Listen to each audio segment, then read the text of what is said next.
بالله من الشيطان الرجيم بسم الله الرحمن الرحيم حاميم تنزيل الكتاب من الله العزيز الحكيم إن في السماوات والأرض لآيات للمؤمنين وفي خلقكم وما يبث من دابة آيات لقوم يوقنون واختلاف الليل والنهار وما أنزل الله من السماء من رزق فأحيا به الأرض بعد موتها وتصريف الرياح آيات لقوم يعقلون صدق الله العلي العظيم শ্রদ্ধেয় সম্মানিত মুসল্লিয়ানি কেরামগণ, আমরা পবিত্র কালামুল্লাহ শরীফের 25 নম্বর পারার সূরাতুল জাসিয়ার 1 নম্বর আয়াত থেকে তেলাওয়াত শুনলাম। সূরা জাসিয়া পবিত্র কোরআন শরীফের 45 নম্বর সূরা। জাসিয়া এই শব্দ এই সূরার মধ্যে আল্লাহ রাব্বুল আলামিন ব্যবহার করেছেন, সেদিকে লক্ষ্য করে পুরো সূরার নামটাই সূরা জাসিয়া রাখা হয়েছে। জাসিয়া মানে যারা হাঁটু গেড়ে বসে। কিয়ামতের ময়দানে আল্লাহ রাব্বুল আলামিন যখন কঠিন পরিস্থিতির সম্মুখীন করবেন সমস্ত মানব সম্প্রদায়কে, যারা পাপী বিশেষত তারা, সেই আযাবের ভয়ে তারা হাঁটু গেড়ে বসবে, আল্লাহর কাছে হাঁটু গেড়ে তারা বসে যাবে আল্লাহর দরবারের সামনে। সেদিকে লক্ষ্য করে আল্লাহ রাব্বুল আলামিন পুরো সূরার নাম সূরা জাসিয়া তিনি রেখেছেন, নামকরণ করা হয়েছে জাসিয়া দিয়ে। এই সূরা দুখান এর আগের যে সূরা, সেই সূরার সাথে বিষয়বস্তুর সাথে অনেকেই মিল রাখে। মূলত সূরার মধ্যে আল্লাহ রাব্বুল আলামিন 3টি বিষয় তিনি আলোচনা করেছেন।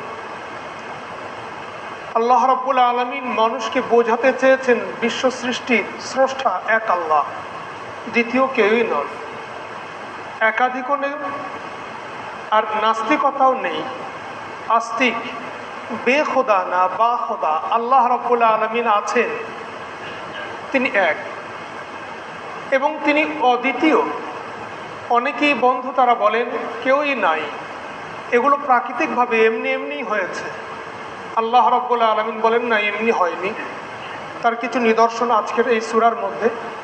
অনেক বন্ধু তারা ভাবেন এত বড়, এত বৃহৎ, এত কিছু, এই বিশ্ব সংসারের এত কিছু একজনের দ্বারাই সম্ভব। একাধিক খোদা রয়েছে। আল্লাহ রাব্বুল আলামিন তাদেরকেও যেন বলছেন একাধিক খোদা নয়, উভয়কে লক্ষ্য করে আল্লাহ দলিল প্রমাণ তিনি এমনভাবে নিয়ে এসেছেন একই কথার মধ্যে, তিনি উভয়ে এই মতবাদকে তিনি পরাস্ত করেছেন। আল্লাহ রাব্বুল আলামিন বলছেন, আমাকে চিনতে গেলে পৃথিবীর কোনায় কোনায় আমার নিদর্শন তোমরা দেখবে, এমনকি তোমার নিজের শরীরের মধ্যে।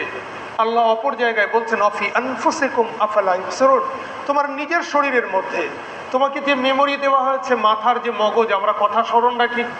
আল্লাহ রাব্বুল আলামিন আমাদের মস্তিষ্কে যে শিরা উপশিরা দিয়েছেন, এগুলো আমাদের যে হৃৎপিণ্ড দিয়েছেন, এখান থেকে যে রক্তগুলো সঞ্চালিত হয়, এর যে পদ্ধতি, আমাদের যে পাকস্থলে দিয়েছেন, এখানে যে মালগুলো দিয়ে আমরা সেগুলোকে পেশাই করি, এর যে পদ্ধতি, আল্লাহ রাব্বুল আলামিন বলছেন সব দিকে লক্ষ্য করে অফি আনফুসিকুম, এত সূক্ষ্ম, এত নিপুণভাবে এবং এত যথাযথভাবে তোমাদের এই সমস্ত যে নিপুণ হাতে আমি রেখেছি, তোমাদের এই শারীরিক অবয়ব, তোমার এই শরীরের গঠন, এটি প্রমাণ দেয় যে কোনো সুদক্ষ একজন স্রষ্টা তিনি রয়েছেন, তার সেই জ্ঞান, তার পাণ্ডিত্যের মাধ্যমে যিনি সৃষ্টি করেছেন।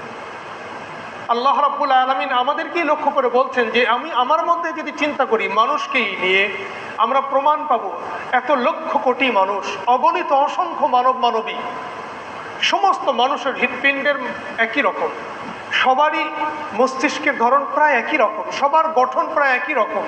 যারা অসুস্থ, রোগজনিত, সেটা ব্যাপার আলাদা। স্বাভাবিক সুস্থ মানুষ সব সমান, একেবারেই সমান।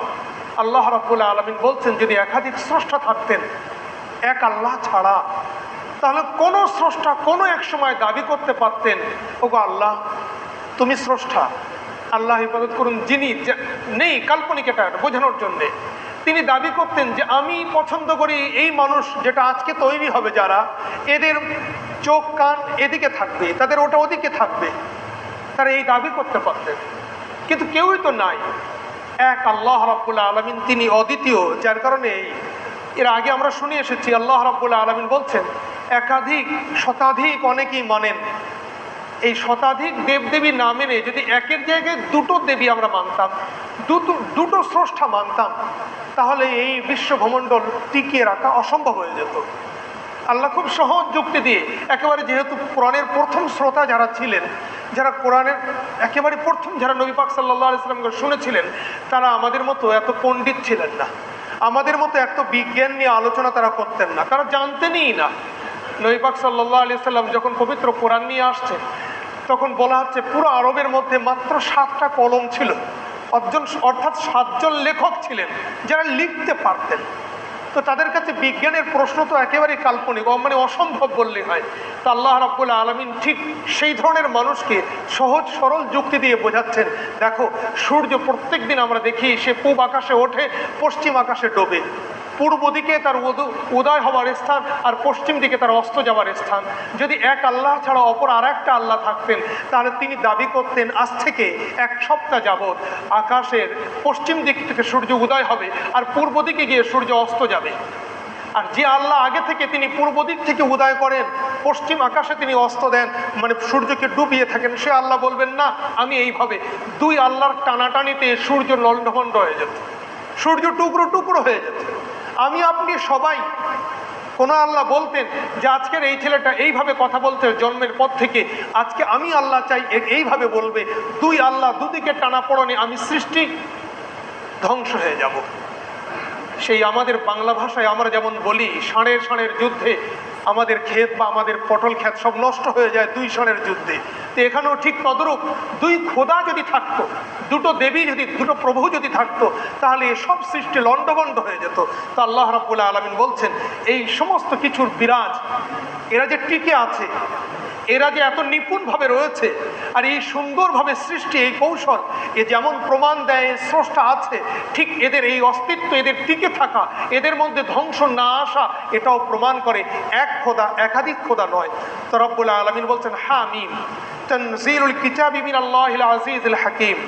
এই সমস্ত কিছু বর্ণনা করা হয়েছে পবিত্র কোরআন শরীফের মধ্যে। তানজিলুল কিতাব, এই কিতাব অবতীর্ণ করা হয়েছে আল্লাহর পক্ষ থেকে, মিনাল্লাহ, আল্লাহর পক্ষ থেকে। কোন সেই আল্লাহ? যিনি আজিজ, যিনি পরাক্রমশালী, যিনি সব রাখেন, সব ক্ষমতা রাখেন, সমস্ত শক্তি এবং ক্ষমতার আধার যিনি। আল হাকিম, এবং তিনি আমাদের ভাষায় যদি বলি তিনি পণ্ডিত, তিনি খুবই জ্ঞানী, তার জ্ঞানের কোনো তুলনা হয় না। আল্লাহ রাব্বুল আলামিন তার জ্ঞানের তুলনা আমাদের পৃথিবীর জ্ঞানের সাথে এক জায়গায় করেছেন তিনি, দিয়ে বলছেন পৃথিবীর আদি এবং পৃথিবীর অনন্ত, একেবারে শুরু থেকে শেষ পর্যন্ত যত জ্ঞানী এসেছিলেন, যতটা আমরা বর্তমানে, আর যত জ্ঞানী আগামী দিনে আসবে, এই সমস্ত জ্ঞানীর জ্ঞানগুলোকে যদি একদিকে রাখা হয়, আর স্রষ্টা আল্লাহ রাব্বুল আলামিনের জ্ঞান যদি একদিকে রাখা হয়, আল্লাহ রাব্বুল আলামিন বলছেন তার জ্ঞানের সমুদ্র থেকে, তার জ্ঞানের দরিয়া থেকে এই সমস্ত সৃষ্টির জ্ঞান কতটুকু? আল্লাহ রাব্বুল আলামিন বলছেন খুব সামান্য, সামান্য যৎকিঞ্চিত তোমাদেরকে দেওয়া হয়েছে, খুব সামান্য, একটুখানি, অল্প একটুখানি তোমাদের জ্ঞান দেওয়া হয়েছে। রব্বুল আলামিন তাই বলছেন আল হাকিম, সেই আল্লাহর পক্ষ থেকে এই কিতাব অবতীর্ণ করা হয়েছে যে আল্লাহ খুবই খুবই বড় জ্ঞানী, খুব বড় পণ্ডিত। ইন্না ফি সামাওয়াতি ওয়াল আরজি লাআয়াতিল লিল মুমিনিন। আল্লাহ রাব্বুল আলামিনের জ্ঞান, আল্লাহ রাব্বুল আলামিনের বড়ত্ব বুঝতে গেলে আমাদের চিন্তা করতে হবে কোথায়? ইন্না ফিস সামাওয়াতি ওয়াল আরজি, অবশ্যই আসমান এবং এই জমিনের মধ্যে, এই আকাশ আর এই মাটির মধ্যে লাআয়াত, অনেক নিদর্শন রয়েছে আল্লাহকে স্বীকার করে নেওয়ার জন্যে, অনেক চিহ্ন রয়েছে আল্লাহকে মেনে নেওয়ার জন্যে, লাআয়াতিন। কিন্তু সেই নিদর্শন, সেই চিহ্ন কাদের জন্যে?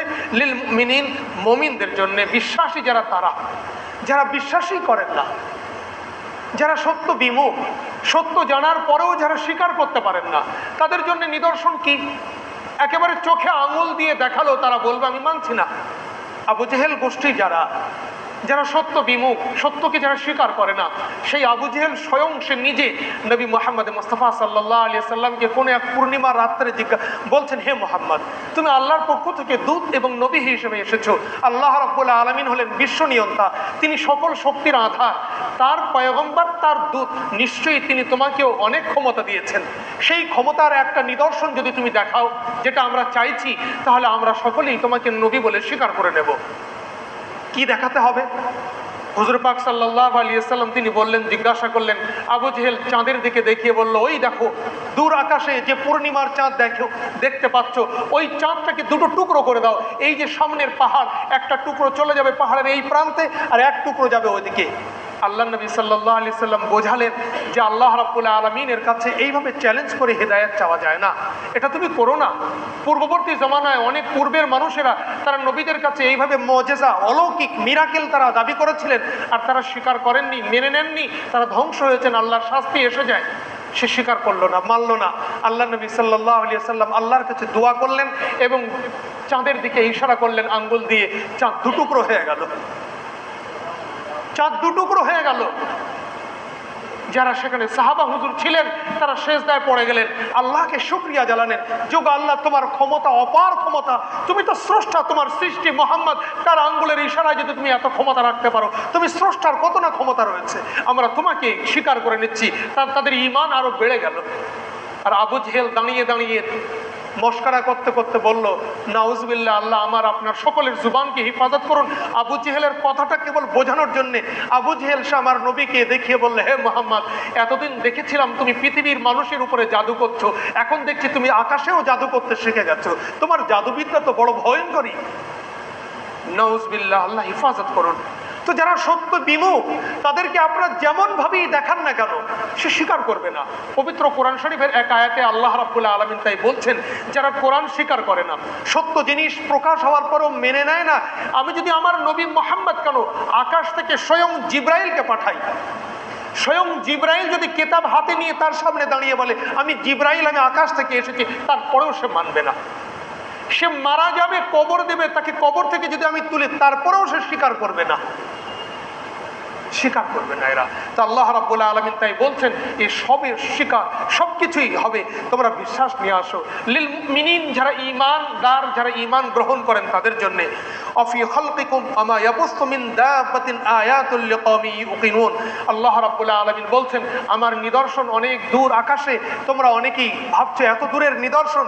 অফি খালকিকুম, তোমাকে যে সৃষ্টি করেছি, এই তোমার সৃষ্টির মধ্যে, তোমার এই শরীরের মধ্যে, তোমার এই অবয়ব, আমার যে শরীর, আমার যে বডি, এর মধ্যেও আল্লাহ রাব্বুল আলামিন অনেক নিদর্শন রেখেছেন। আমা ইয়াবুসু মিন দাব্বাহ, আর আল্লাহ রাব্বুল আলামিন আমাদের চতুষ্পাশে যে সমস্ত প্রাণীকুল রেখেছেন, যে সমস্ত চতুষ্পদ জীবজন্তু রেখেছেন, তাদের মধ্যে আয়াতুল, অনেক নিশানি রয়ে গেছে, অনেক নিদর্শন রয়ে গেছে। আল্লাহ রাব্বুল আলামিন বলছেন লিকাওমিন, এই নিদর্শন, এই নিশানি তারাই বুঝতে পারে, কারা? যারা ইউকিনুন, যারা ইয়াকিন করেন, যারা বিশ্বাস করেন। আগে আল্লাহ রাব্বুল আলামিন ঈমান শব্দ নিয়ে এসেছেন, পরে ইয়াকিন শব্দ নিয়ে এসেছেন। বিশ্বাস, একেবারে দৃঢ়ভাবে বিশ্বাস রাখতে হবে, ঈমান রাখতে হবে, তারপরে তারা গিয়ে সেটা ঈমান গ্রহণ করতে পারবে। আল্লাহ নবী সাল্লাল্লাহু আলাইহি ওয়াসাল্লাম মেরাজে গমন করছেন। মেরাজ থেকে ফিরে এসে তিনি আকাশের সমস্ত কিছু পুঙ্খানু যা দেখেছিলেন বর্ণনা করছেন। এই জমিনের সফর, মক্কা থেকে বাইতুল মাকদিসে যা তিনি দেখেছিলেন, ফিলিস্তিনে যাওয়ার পথে, সেটাও তিনি বর্ণনা করছেন।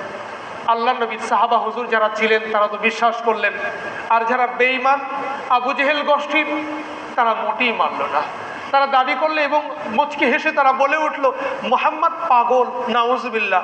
তার পাগলের কথা আমরা বলে এসেছি, মুহাম্মদ মজনুন, সে দিওয়ানা হয়ে গেছে, সে পাগল হয়ে গেছে। তার পাগলামির যথেষ্ট প্রমাণ আমরা দিতে পারতাম না, আজকে একটা প্রমাণ পেয়ে গেলাম। মুহাম্মদ দাবি করছে যে আজকে আমি মক্কা থেকে নিয়ে আর একেবারে 7 আসমান, ফিলিস্তিন, বাইতুল মাকদিস সব ভ্রমণ করে চলে এসেছি, আর আমার ঘরের বালা এখনো দোল খাচ্ছে, আমার ওযুর পানি এখনো গড়িয়ে চলেছে। এ সম্ভব নাকি? এটা হতে পারে নাকি? ছুটলো আবু জেহেল মুহাম্মদ সাল্লাল্লাহু আলাইহি ওয়াসাল্লামের একেবারে প্রাণের বন্ধু যিনি আবু বকরের কাছে। আবু বকর, তোমার মুহাম্মদকে আমরা পাগল বলতাম, তুমি বিশ্বাস করতে না যে মুহাম্মদের মতো মানুষ পাগল হতে পারে না। আজকে বলো, তুমি মক্কা থেকে ফিলিস্তিন যেতে কত সময় লাগে, ফিরে আসতে কত লাগে? আবু বকর রাদিয়াল্লাহু তাআলা স্বাভাবিকভাবে বললেন, মাসাদিকাল, প্রায় 1 মাস কম বেশি লেগে যেতে পারে। মক্কা থেকে নিয়ে আর ফিলিস্তিন বাইতুল মাকদিসে যাওয়া আসায় 1 মাস সময় লাগতে পারে। ঠিক বলছো? বলে হ্যাঁ ঠিক বলছি। বলে তোমার মুহাম্মদ দাবি করছেন আজকে রাত্রে তিনি গিয়েছেন ফিলিস্তিনে, ওখান থেকে 7 আসমানে সব ভ্রমণ করে আবার বাড়িতে চলে এসেছেন, তোমার মুহাম্মদ পাগল, আর কি কোনো সন্দেহ আছে? হযরত আবু বকর সিদ্দিক রাদিয়াল্লাহু তাআলা সেকেন্ড পার হননি, তিনি সঙ্গে সঙ্গে বলে উঠলেন, আবু জেহেল যদি আমার মুহাম্মদ বলে থাকেন তিনি সত্য বলেছেন, সত্য বলেছেন, 100 বার সত্য বলেছেন, এটা সম্ভব, একেবারেই সম্ভব। তাই তো আবু বকর সিদ্দিক বলা হয় তাকে, সিদ্দিক যিনি সত্যায়নকারী, যে আল্লাহর নবী সাল্লাল্লাহু আলাইহি ওয়াসাল্লামের সমস্ত কথাকে তিনি চোখ বন্ধ করে সত্যায়ন করেছেন। পরে চিন্তা করব, আগে মুহাম্মাদের সত্যায়ন। আজকের মুসলমান আমরা অনেক আবু বকর রয়েছি, এ যুগে আবু বকর সিদ্দিক আমার নাম, কিন্তু আমি আমার কোরআনকে, আমার নবীর তরিকাকে সেইভাবে সত্যায়ন আমরা করতে পারি না, যেভাবে যার নামে আমি আজকের নামকরণ করেছি আমি বা আমার সন্তানের, আমরা সেই সত্যায়ন করতে পারছি না। তো রব্বুল আলামিন তাই বলছেন, এর সব নিদর্শন তাদের জন্যে, তাদের জন্যে কাদের, ইউকিনুন, যারা ইয়াকিন রাখে, যারা আমার নবীর কথার উপরে, আমার কোরআনের আয়াতের উপরে ভরসা এবং আস্থা রাখে, তাদের জন্যই নিদর্শন। নিদর্শন তো সকলের জন্যই, কিন্তু সেই নিদর্শন থেকে উপকৃত হতে পারবেন তারা যারা বিশ্বাসী, যারা ইয়াকিন রাখেন, ঈমানদার যারা। আল্লাহ রাব্বুল আলামিন বলছেন, ওয়াখতিলাফিল লাইলি ওয়ান নাহার ওয়া আনজালাল্লাহু মিনাস সামাই মির রিজক ফাআহইয়া বিহিল আরযা বা'দা মাউতিহা ওয়া তাসরিফির রিহ আয়াতুল লিকাওমিন ইয়াকিলুন। যারা ভাবুক, যারা চিন্তাশীল, যারা গবেষণা করে, চিন্তা করে কোন আয়াত নিয়ে পবিত্র কোরআনের, ভাবে তারা যে আল্লাহ এই বলেছেন, কেন এটা, কিভাবে এটা, অনেক গবেষণা, আমাদের ভাষায় আমরা গবেষণা করি, রিসার্চ করছে, যারা ভাবে, যারা গবেষণা করে, আল্লাহ রাব্বুল আলামিন বলছেন সেই সম্প্রদায়ের জন্য নিদর্শন আছে। আজকে আফসোস, পবিত্র কোরআন কেবল সূরা জাসিয়ার এই আয়াত নম্বর 3 মধ্যে ভাবনা, গবেষণা, চিন্তা, রিসার্চের কথা বলতে বারবার পবিত্র কোরআন বলে। একেবারে আমরা এক পারা থেকে শুনে আসছি, বারবার পবিত্র কোরআন শরীফ বলতে ভাবনা, চিন্তা করো, গবেষণা করো। কিন্তু আফসোস, চিন্তা, ভাবনা, গবেষণা তখনই হয় যখন আক্ষরিক জ্ঞান থেকে কমসে কম মিনিমাম শব্দ অক্ষরের আমার জ্ঞানটুকু থাকবে। তারপর তো হামিম তানজিলুল কিতাব মিনাল্লাহিল আজিজিল হাকিম, আমি যে কি পড়লাম এর একটা অর্থ আমি তো বুঝবো, তারপর তো আমি ভাববো, আমি চিন্তা করব কখন, যখন জানতে পারবো তখন তো। কিন্তু আজকে শতকরা 99.5% মুসলমান আমরা কোরআনের একটা সূরার তরজমাই আমরা জানি না। না সূরা ফাতিহার তরজমা জানি, না সূরা ইখলাস কুলু আল্লাহ তরজমা জানি, না সূরা ইন্না আতাইনা কাল কাউসার সূরা কাউসারের তরজমা জানি। পূর্ণাঙ্গ কোরআন তো দূরের কথা, ছোট ছোট সূরা যেগুলো আমরা দৈনন্দিন নামাজ, মানে পাঁচওয়াক্ত নামাজের মধ্যে আমরা তেলাওয়াত করি, সেগুলোও আমি জানি না। আল্লাহ রাব্বুল আলামিন আমাদেরকে ভাবার কথা বলছেন, চিন্তা করার কথা বলছেন, গবেষণার কথা বলছেন, আর আমরা সামান্য আক্ষরিক জ্ঞানটুকুই আমরা রাখি না। অনেকেই আছি যারা আক্ষরিক অর্থের জ্ঞান তো দূরের কথা, মানে কেবল তেলাওয়াতের জ্ঞানটুকুই আমরা রাখি না। আল্লাহ রাব্বুল আলামিন আমাদের প্রত্যেককে পবিত্র কোরআনের আরো বেশি বেশি নিকটে আসার তৌফিক দান করুন। যারা আমরা শিখেছি তাদের আরো বেশি করে গবেষণা, যারা শিখতে পারেনি তাদেরকে শেখার মন এবং পরিবেশ আল্লাহ তৌফিক দান করুন, আমিন। এই কোরআন আল্লাহ রাব্বুল আলামিন, এই হাদিস তো বারবার শোনাই, রাব্বুল আলামিনের হাবিব সাল্লাল্লাহু আলাইহি ওয়াসাল্লাম বলছেন, এই কোরআনের কারণেই আল্লাহ জাতিকে উচ্চ আসন দেবেন, আর এই কোরআনের কারণেই আল্লাহ জাতিকে একেবারে অধঃপতিত করবেন। এই কোরআনের জন্যই আল্লাহ জাতিকে উচ্চ আসন দেবেন, আর এই কোরআনের কারণেই আল্লাহ জাতিকে একেবারে শেষ পর্যায়ে পৌঁছে দেবেন। আজকে এত সভ্যতার যুগ, এত কিছুর যুগে শুধু আমার জাতি, এই জাতির কথা একবার চিন্তা করুন, আমরা কোথায় আছি, আমাদের স্থান কোথায়, কোথায় আমাদের, কোন সম্মানে আমরা রয়েছি, কোন জায়গায় আমরা রয়েছি, ব্যবসায়িক ক্ষেত্রে, রাজনীতি ক্ষেত্রে, সামাজিক ক্ষেত্রে, পারিবারিক ক্ষেত্রে, কোথায় আমাদের স্থান। আল্লাহ রাব্বুল আলামিন বলছেন, এই জাতি এই যে অধঃপতনে যাচ্ছে কেন? একদিন এরা সিংহাসনে বসেছিল, একদিন এদের সভ্যতার কাছে বিশ্ব সভ্যতা শিখেছিল। এখনো সেই স্পেনের আলহামরা আমাদের সাক্ষী দেয় যে সভ্যতা কারে বলে। সারা পৃথিবী ইসলামী সভ্যতার কাছে ঋণী তারা। এই সভ্যতা না থাকলে তারা সভ্যতার মুখ দেখতে পারতো না। কিন্তু আজকে মুসলমান কোথায় গেছে? আল্লাহ রাব্বুল আলামিন বলছেন, এই জাতি যতক্ষণ কোরআনের সাথে থাকবে, কোরআন নিয়ে ভাববে, কোরআনের সাথে গবেষণা করবে, ততদিনে আল্লাহ রাব্বুল আলামিন এদেরকে উচ্চ আসন দান করবেন। আর যখন এরা কোরআন থেকে মুখ ফিরিয়ে নেবে, আল্লাহ তাদেরকে অধঃপতিত করবেন। ইন্নাল্লাহ ইয়ারফাউ বিহাযাল কিতাবি আকওয়ামা, ইয়ারফাউ, আল্লাহ অনেক উচ্চ আসন দেবেন এই কিতাবের কারণে জাতিকে। আজকে বলুন আমরা কত, এখানেই যতগুলো আমরা মুসলমান আছি, কেউ কাউকে না দেখিয়ে বলি আজ সকালে নামাজের কেরাত বাদ দিয়ে, পবিত্র কোরআন শরীফ গবেষণা বাদ চিন্তা নাই, মানে অর্থ বাদ, সব বাদ দিলাম, তার উপরে আমল বাদ দিলাম, কেবল এমনি টানা পড়া, রিডিং পড়া। আজকে আমরা কজন পড়েছি ফজরের পর থেকে এই পর্যন্ত? শুধু রিডিং পড়লে তো হবে না, রিডিং পড়লে আপনি সওয়াব পাবেন অবশ্যই, মরণের পরে কবরে গিয়ে সেই সওয়াব আপনার অনেক কাজে আসবে। আল্লাহ নবী সাল্লাল্লাহু আলাইহি ওয়াসাল্লাম হাদিস শরীফের মধ্যে বলছেন, আলিফ লাম মিম, এইটুকুনি যে পড়লেন তার আমল নামার মধ্যে 30টা সওয়াব এসে গেল। আলিফ বললে 10, লাম বললে 10, মিম বললে 10, তার আমল নামায় 10খানা সওয়াব। এ তো মরণের পরে ফায়দা পাবেন। কিন্তু যখন গবেষণা করবেন, যখন তার উপরে ভাববেন, সেটা নিজের জীবনে ফুটিয়ে তুলবেন, এই জীবনে, এই পৃথিবীতে যতদিন টিকে থাকবেন ততদিন আপনি সেই জীবন পাবেন যে জীবন স্বর্ণযুগে সাহাবা হুজুররা পেয়েছিলেন, তাবিঈনরা পেয়েছিলেন, তাবিঈনরা পেয়েছিলেন। সেই সম্মান আপনিও পাবেন যখন আপনি আপনার জীবনে সেটা ফুটিয়ে তুলবেন। সে সব বাদ দেই, আমরা কেবল রিডিং পড়া আজকে কতজন পড়েছি? আমরা যদি নিজে নিজে ভাবি, নিজের মাথা নিজেই আমরা অ্যাড করে নেব, অপরকে নয়। লোককে দেখেছি অনেক, মানুষকে বলেছি অনেক, নিজেকে সম্বোধন করে বলি যে আমি মুসলমান, পবিত্র কোরআন আমার জন্যে। আজ সকাল থেকে অনেক ফুরসত পেয়েছিলাম, একটা আয়াত তো তেলাওয়াত করতাম, একটা সূরা তো তেলাওয়াত করতাম, তেলাওয়াতের কেন আমি পারিনি? আমি নিশ্চয়ই পবিত্র কোরআনের 30 পারার হাফেজ নই, আমি 30 পারা ভালো করে তেলাওয়াত করতে শিখিনি, এ দুর্বলতা আমার। কিন্তু 10টা সূরা তো পারি, সেই 10টাই কেন আমি তেলাওয়াত করিনি আজকে? যোগ আল্লাহ, আমি বেশি শিখতে পারিনি, অনেক আমার অসুবিধা সুবিধা, অনেক বাহানা, সব কিছু বাদ দিই আমি কেবল 10টা শিখেছিলাম, সেই 10টাই আমি তেলাওয়াত করছি। এটা তো হতে পারে, এটাও তো সম্ভব ছিল আমার জন্যে। সেই মানুষকে নিজের চোখে দেখেছি যিনি কোরআনের কিচ্ছু পারতেন না, আউযুবিল্লাহ আর বিসমিল্লাহ এইটুকুনি তার জীবনের সম্বল ছিল। একাধিকবার সকাল থেকে সন্ধ্যা পর্যন্ত তাকে দেখেছি কোরআনের প্রত্যেকটা লাইনে তিনি হাত দিতেন, আউযুবিল্লাহি মিনাশ শাইতানির রাজিম, বিসমিল্লাহ, এইটুকুনি বলে তিনি কোরআনের পৃষ্ঠায় একেবারে শেষ থেকে শেষ পর্যন্ত। আর বলতেন, কোচি আমার এক খতম হয়ে গেছে। কি করে পারলেন? আমি তো আউযুবিল্লাহ বিসমিল্লাহ ছাড়া আর কিছুই পারি না, তা আমি কি করব এই বুড়ো বয়সে? আমি প্রত্যেক লাইনে হাত দিই আর আউযুবিল্লাহ বিসমিল্লাহ পড়ি। এরকমও মানুষ ছিলেন পৃথিবীতে, নিজে চোখে দেখেছি। আমরা তো সেটাও তো পারি যে আমি আউযুবিল্লাহ শিখেছি, কি আমি কুলু আল্লাহ শিখেছি, কি আলহামদুলিল্লাহ শিখেছি। সেটা কি আমার নামাজের বাইরে একবার আমি বসে তেলাওয়াতের নিয়তে যে কোরআন তেলাওয়াত করতে হয়, এটা আল্লাহর নবীর সুন্নত, সাহাবা হুজুরদের আমল, তারা সব সময় করতেন, আল্লাহওয়ালা মানুষেরা তারা করতেন।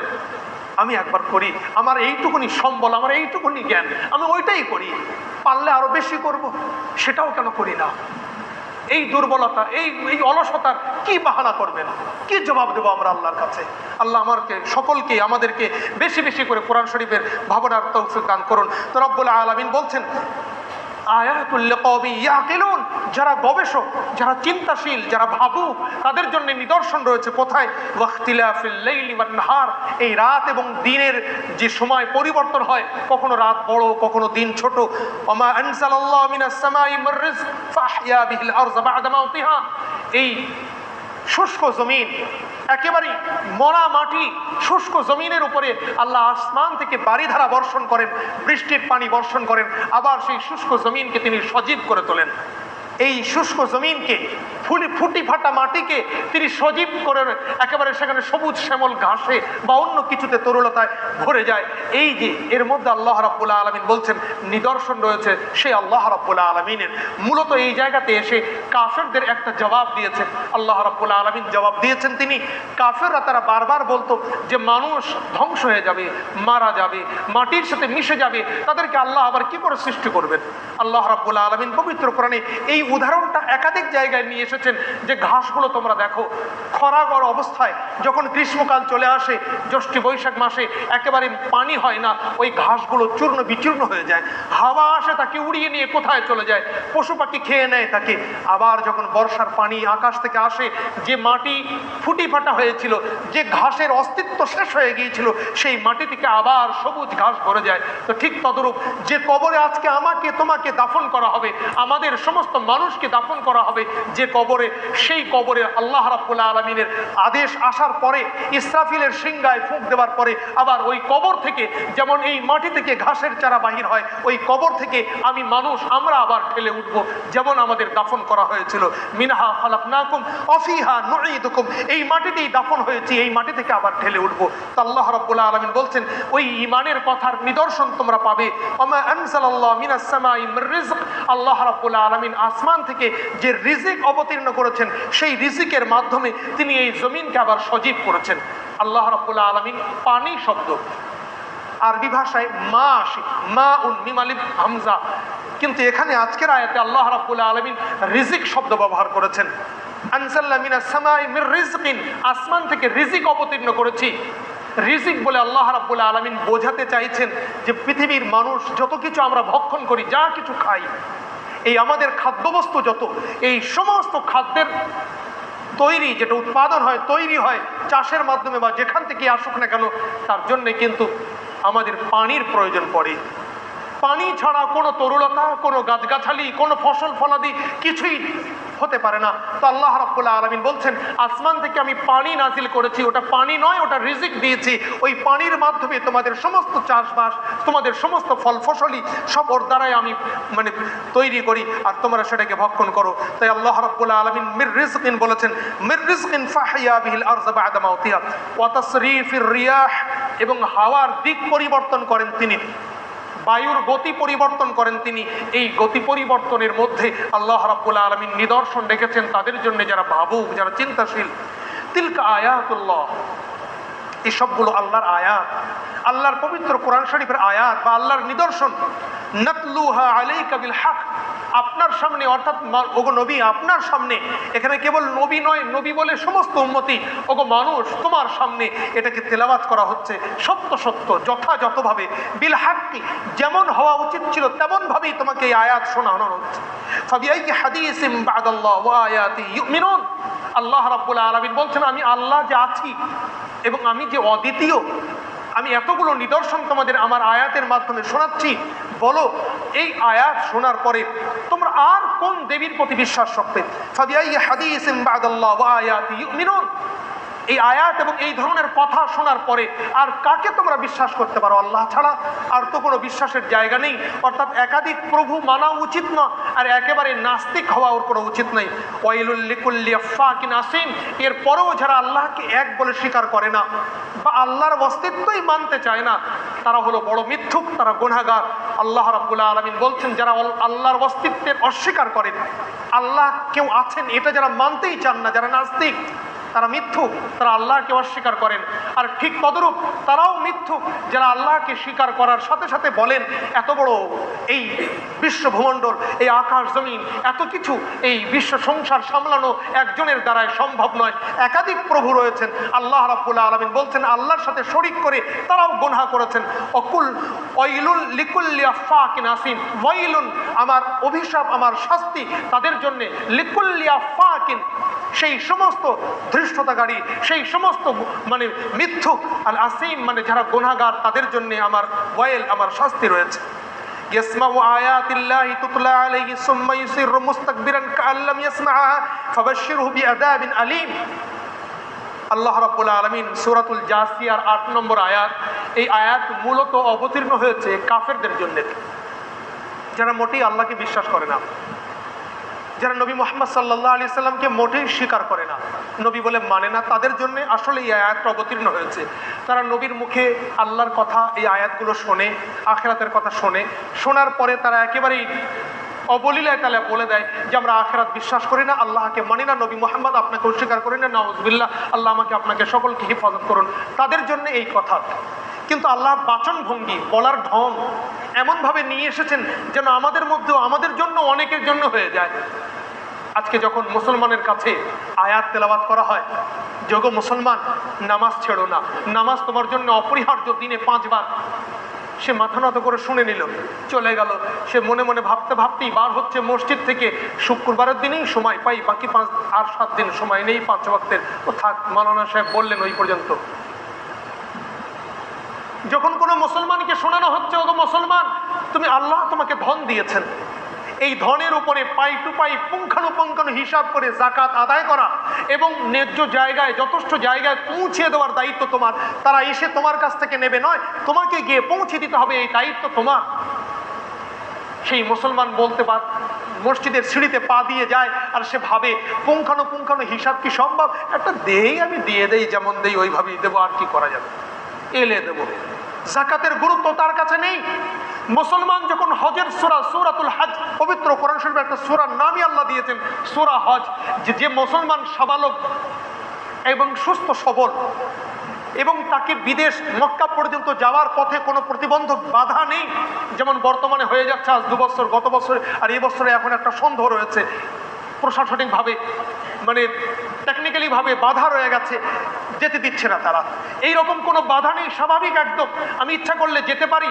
সেই মুসলমানকে আল্লাহ অগাধ সম্পদ দিয়েছেন, 10-12 লাখ টাকার তিনি মালিক, রানিং ব্যবসা এবং সুস্থ শরীর।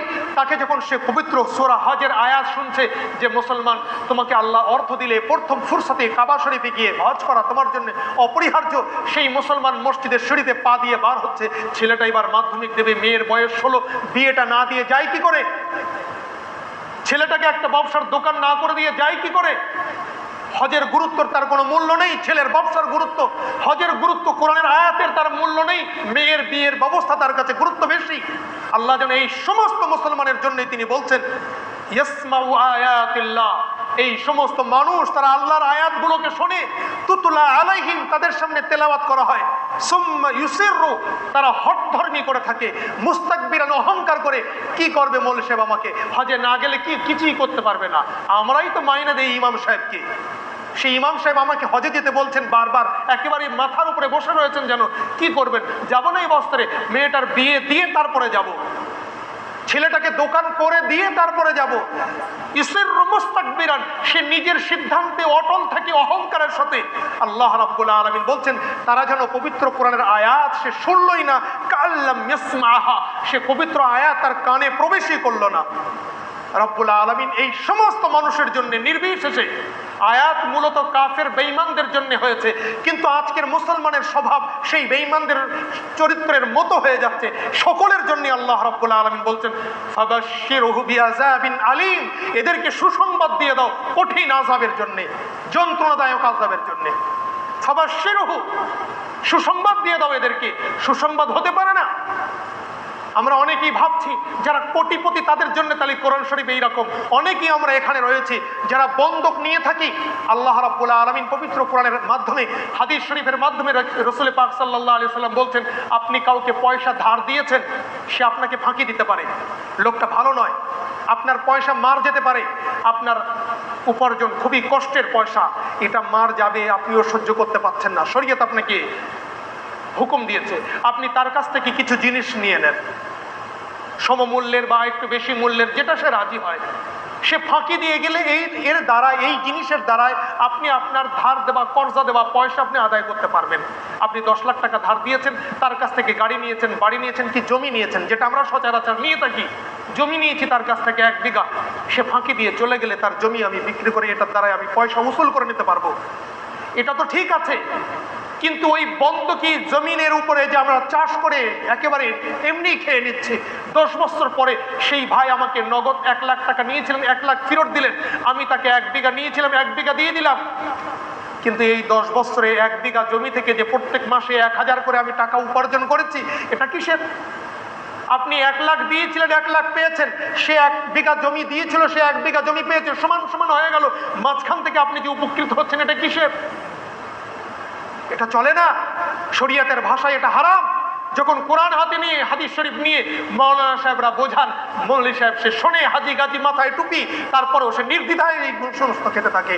আল্লাহ রাব্বুল আলামিন এই সকলের জন্য যেন তাদের বলছেন ফাবাশশিরহু বিআযাবিন আলীমিন, এদের প্রত্যেককে শুনিয়ে দাও কঠিন আযাবের সুসংবাদ এদেরকে দিয়ে দাও। আল্লাহ রাব্বুল আলামিন আমাদের প্রত্যেককে পবিত্র কোরআন আয়াত শোনার পরে যে বিষয় হোক না কেন তার উপরে আমল করার আমাদের প্রথম ফুরসতে যেন আমরা আমল করতে পারি, আল্লাহর কাছে সেই তৌফিক আমরা চেয়ে নেব।